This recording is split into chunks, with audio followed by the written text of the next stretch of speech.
3,000 species of frogs and other amphibians face the prospect of extinction during our lifetime. Many are already gone, and since they are in an interrelated biosystem, their demise has a domino effect. These small, fragile creatures are very susceptible to changes in their environment and act as the proverbial canary in the coal mine for the rest of us. In 2006, when I first saw the articles by Tyrone Hayes, who was a professor at Berkeley, who began to do chemical research on frogs, and found that when you expose frogs to a particular chemical, the frogs began to have issues with their larynx and with their voice boxes, so that the voice boxes would shrink and would cause them to not be able to call their mates. When I saw this, I decided to I read and research, and I began to draw frogs and their environments, and I began to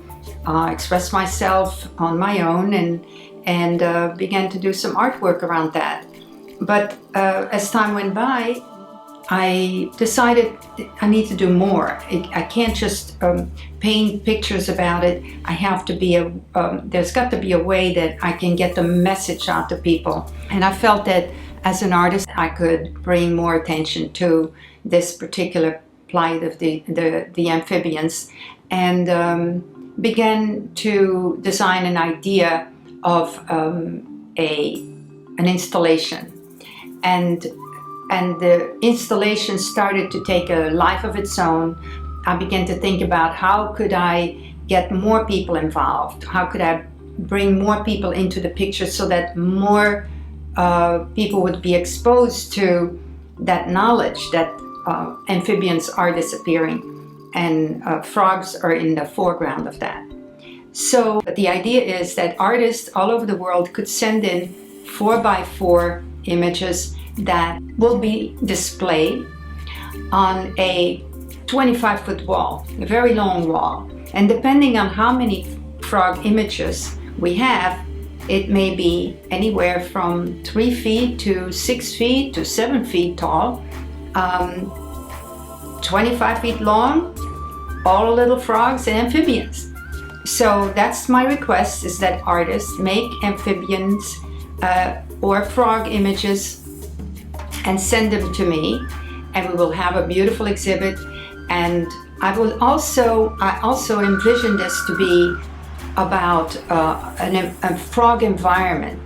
So I'm thinking people will come into the space and see an environment and feel an environment that a frog would be in, such as perhaps projections on the wall of the environment of the frogs. I'm envisioning panels and flowing fabric on which the images of the frogs are projected, and the sound of frogs. I want exactly the sound of these frogs, because it is so amazing to hear them, and to think that this sound could disappear forever is just drives me crazy. So and I'm sure that other people feel the same way about it. They might be a little annoyed sometimes by the enormous sound of frogs, but at the same time, would you really want to have that disappear? I don't think so. Would you really want to have that disappear? I don't think so. Would you really want to have that disappear? I don't think so.